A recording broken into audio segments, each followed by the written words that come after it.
croire que c'est pour réhabiliter les acteurs politiques qui, semble-t-il, ne sont demandeurs de rien du tout. Madame le ministre, je voudrais vous dire, le maire de Dakar que je suis, vous le savez parce que vous avez été mon avocat. Vous savez aujourd'hui que je suis exclu des listes électorales pendant 5 ans parce que j'ai été définitivement condamné dans une attaque lâche contre une institution de la République. Attaqué avec des vidéos à l'appui, je suis le seul à être jugé. Personne d'autre n'est jugé.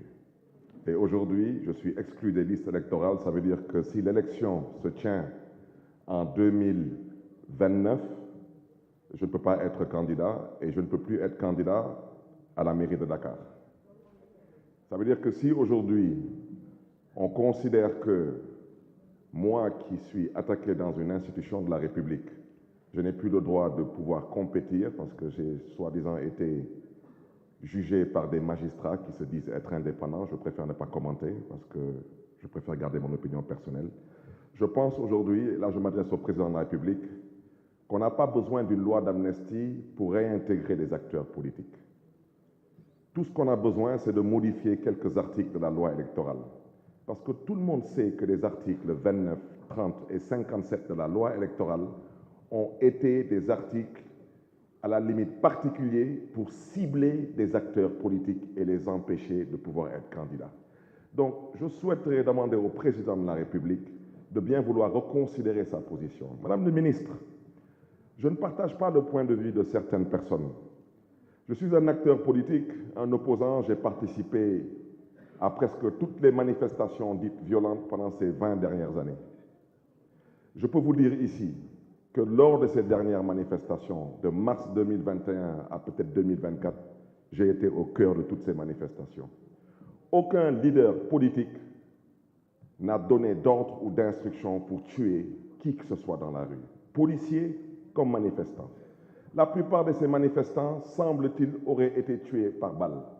Mais si nous devons pardonner, mais disons-nous au moins de la vérité, parce que comment oublier sans savoir? Dites-nous au moins ce qui s'est passé, parce que c'est vous qui avez fait les enquêtes. Comment pardonner sans connaître la vérité? Au moins par devoir de mémoire et par respect à toutes ces victimes. Qu'on se dise au moins des vérités.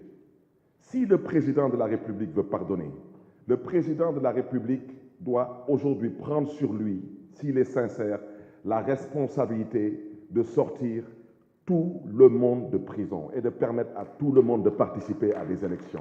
Laissez les Sénégalais juger et voter. Ça ne sera pas la fin du monde. Le génie sénégalais a toujours su surmonter des difficultés. Députés du pouvoir comme députés de l'opposition, nous ne sommes que des Sénégalais. Et aujourd'hui, les Sénégalais sont confus, les Sénégalais sont tendus. Mais pourquoi le sont-ils? Mais parce que les Sénégalais réclament une élection. Et c'est au président Macky Sall de faire preuve aujourd'hui de hauteur, de grandeur. Oui, il dit qu'à partir du 2 avril, il n'est plus président de la République du Sénégal. Mais en même temps, il nous dit qu'il ne peut pas partir le 2 avril parce qu'il n'a pas de successeur. Mais en même temps, il dit qu'il ne sait pas qui doit organiser l'élection. Mais c'est lui qui doit l'organiser. Et je pense que c'est là-bas que se trouve, Madame le ministre, la cohésion nationale. C'est là-bas que se trouve la paix. Chers collègues, dépassionnons le débat.